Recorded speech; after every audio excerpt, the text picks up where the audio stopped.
Kadirli dostlar, Zeynep Beyişva ismindeki Başkurslan Kitap Neşriyatı hizmetkarların yetip kilgen 8 Mart hürmetli kadın kızlar bayramı bile asın kumullen kaynar kutlayım.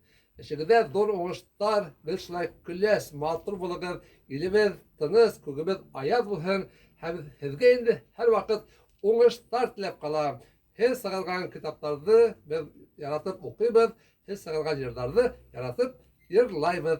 Hem de türlü müzikal instrumental turanda kitaplar var. Hem şuna göre ben ödüm instrumentalist bulgam.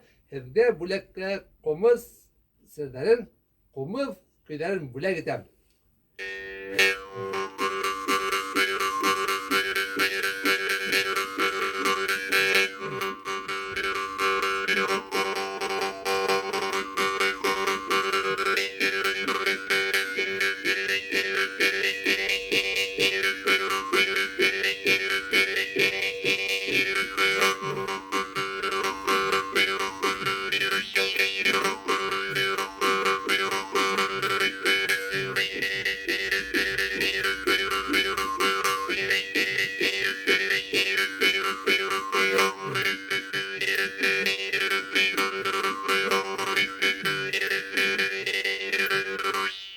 Bayram bilen